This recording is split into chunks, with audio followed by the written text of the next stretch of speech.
Everyone. आज हम पढ़ने वाले हैं क्लास 10th का चैप्टर अ शेडी प्लॉट, जो बहुत इंटरेस्टिंग चैप्टर है। और चैप्टर शुरू होने से पहले मैं आपको बताऊं कि अगर आपने मेरा चैनल सब्सक्राइब नहीं किया है तो प्लीज सब्सक्राइब कर लो, बिकॉज मैं आपको जल्दी ही इंपॉर्टेंट क्वेश्चंस कह लो या प्रीवियस ईयर्स क्वेश्चन प्रोवाइड करूंगी। तो अब हम स्टोरी की ओर बढ़ते हैं। और क्या आपने कभी किसी घोस्ट को देखा है या फिर किसी घोस्ट ने आपकी हेल्प की हो? वेल, आज की कहानी एक ऐसी राइटर की है जो भूत प्रेतों की कहानियां लिखता तो है, लेकिन उसे सपने में भी नहीं पता था कि एक दिन एक असली भूत उसके सामने आ खड़ा होगा। आज हम पढ़ेंगे क्लास 10 इंग्लिश कम्युनिकेटिव का super interesting chapter the shady plot. तैयार हो जाइए एक स्पूकी और फनी राइड के लिए। जॉन हैलिक एक राइटर है जो घोस्ट स्टोरीज लिखता है, लेकिन ट्विस्ट ये है कि जॉन को घोस्ट स्टोरीज लिखना पसंद नहीं है।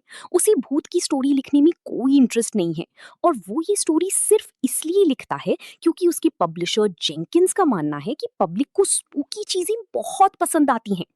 जॉन जब भी लिखने बैठता है उसे समझ नहीं आता कि शुरुआत कहाँ से करे, लेकिन हर बार कोई ना कोई अनोखी इंस्पिरेशन उसे मिल ही जाती है और उसकी स्टोरी हिट हो जाती है। एक रात जॉन अपने कमरे में बैठकर नई स्टोरी का आइडिया सोच रहा था। तभी अचानक उसके पीछे से एक आवाज आई। वहां एक लंबी दुबली पतली और अजीब सी दिखने वाली औरत खड़ी थी। ये थी हेलन, एक असली घोस्ट। हेलन वही और उसके बाकी भूत साथी द राइटर्स इंस्पिरेशन ब्यूरो मिलकर जॉन को आइडियाज देते थे ताकि वो अपनी स्टोरीज लिख सके। लेकिन अब उन्होंने स्ट्राइक कर दी है। क्यों? क्योंकि भूत लोग थक चुके हैं ह्यूमंस की उईजा बोर्ड वाली हरकतों से। जब भी भूत लोग आराम करना चाहते हैं, कोई ना कोई उन्हें उईजा बोर्ड से बुला लेता है। हेलन ने जॉन को वार्निंग दी, अगर तुम्हें और आइडियाज चाहिए तो अपने दोस्तों को उईजा बोर्ड यूज करने से रोको। कहानी में ट्विस्ट तब आता है जब जॉन की वाइफ लैविनिया घर पर एक नया उईजा बोर्ड लेकर आती है। जॉन ने उसे बहुत मना किया, लेकिन लैविनिया ने एक पार्टी रखी जहां उसने अपनी सारी सहेलियों को बुलाया। सब लेडीज मिलकर भूत बुलाने लगी। जॉन डर रहा था कि कहीं हेलन ना आ जाए, और वही हुआ। जब लैविनिया की फ्रेंड लॉरा हिंकल ने भूत से पूछा कि क्या यहाँ कोई है, तो उईजा बोर्ड ने स्पेलिंग लिखी HELEN। सबको लगा कि जॉन का किसी हेलन नाम की लड़की के साथ अफेयर चल रहा है। लैविनिया गुस्सा हो गई और उसने घर छोड़ने का फैसला कर लिया।